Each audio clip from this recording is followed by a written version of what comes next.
guys. Living my dream tonight. This is my dream to be here. I have another dream. I want to get married at the Taco Bell in Las Vegas. Just so that I can have the priest say, I now pronounce you husband and wife. You may now blast her baja. I like Taco Bell. I'm a big Taco Bell guy. I recently went to Taco Bell and I gave the cashier a $10 bill. And he checked to see if the $10 bill was fake. And I was like, oh, is that the vibe I'm giving out? I'm trying to scam Taco Bell. That's like the lamest crime, too. They don't, like, send you to jail for that. They just lock you in the Taco Bell bathroom for a few hours. They're like, there, you're free to go, loser. I think a good way to punish white supremacy is to make it to where they can only order one thing at Taco Bell. It's called the White Supreme. The burrito filled with only sour cream.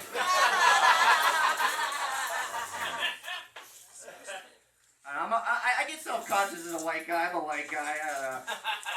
I get self-conscious when I go to places because I have like a wrestling school shooter face. I'm not trying to make a statement. I want to watch a movie. So. Like white guys really have like 3 haircuts. It's like short hair, we look like a Nazi. Long hair, we look like we're like Charles Manson. Bald, we look like we have cancer. We're also a Nazi. Or worse, a Nazi with cancer. And everybody's like, hey, don't get well soon. You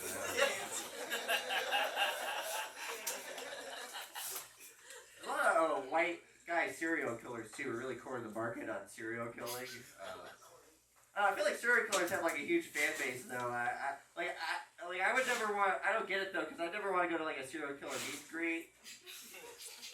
They just stab you. They're like, oh, I paid $70 for this. And I was thinking if I was a serial killer, you know, they all have like that trait where they like turn someone into lampshades or they dress up like a clown. My trait would be because my mom took away my bottles as a baby, I'd collect people's nipples. She called the nipple collector. No one would watch my Netflix doc. It would go straight to the top, -10. I know. I have anxiety. That's another. I'm a white, so we know all white guys have anxiety. That's skinny white guys. So. I get overwhelmed very easily. Like if I'm at a restaurant, I ask for a Coke. The waiter replies, is Pepsi okay? I say no. And I get up. And I walk straight to oncoming fare.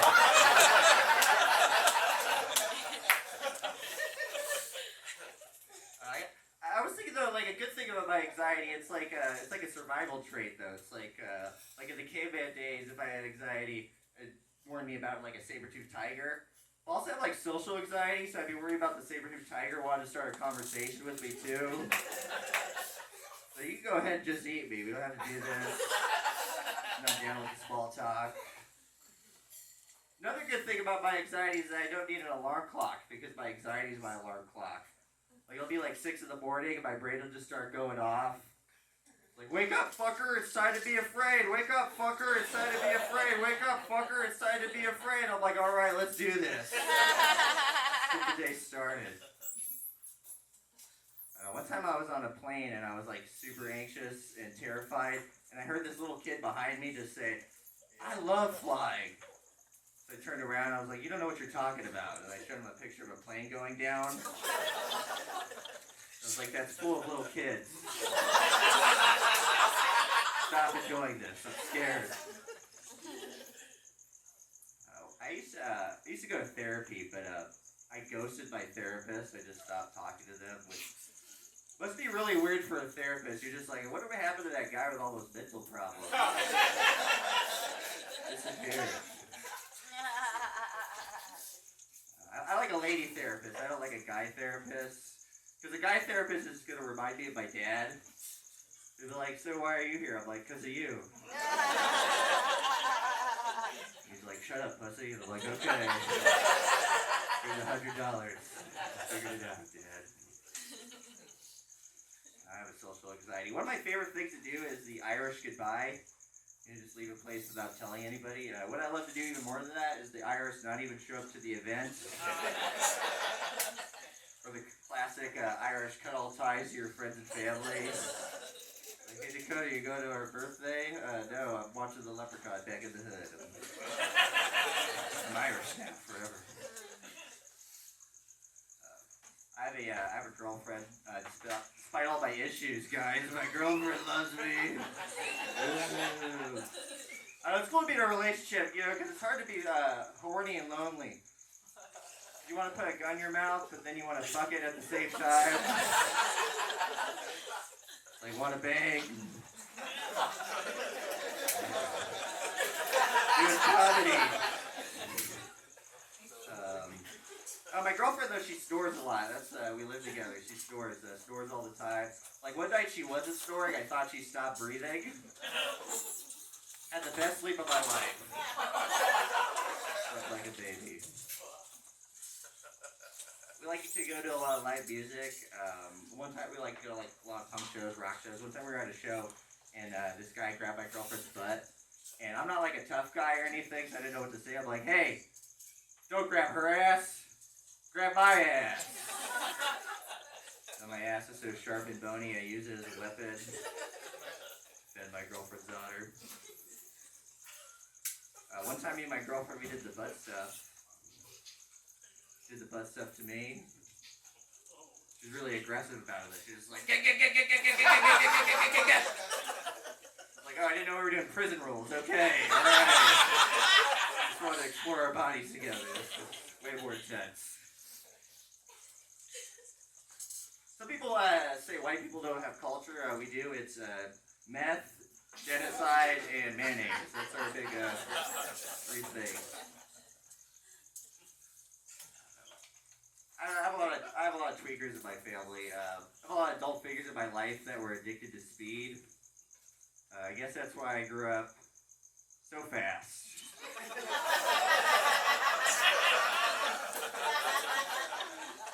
So I could run away from my family because they're terrifying. I have my mom, she didn't even know she was pregnant with me for like half the pregnancy. She was drinking, smoking, doing drugs. There were strobe lights. On the bright side, my mom's uterus is the best party I've ever been to. You guys are not invited on your reaction to that joke.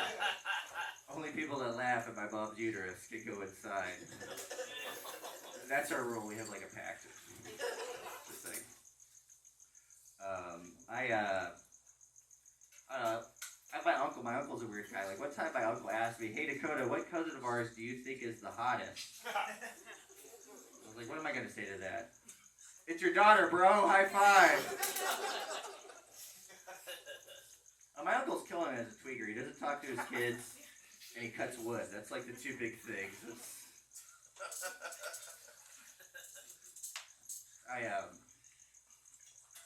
I drive a lot. I get a lot of road rage. Sometimes I get road sad.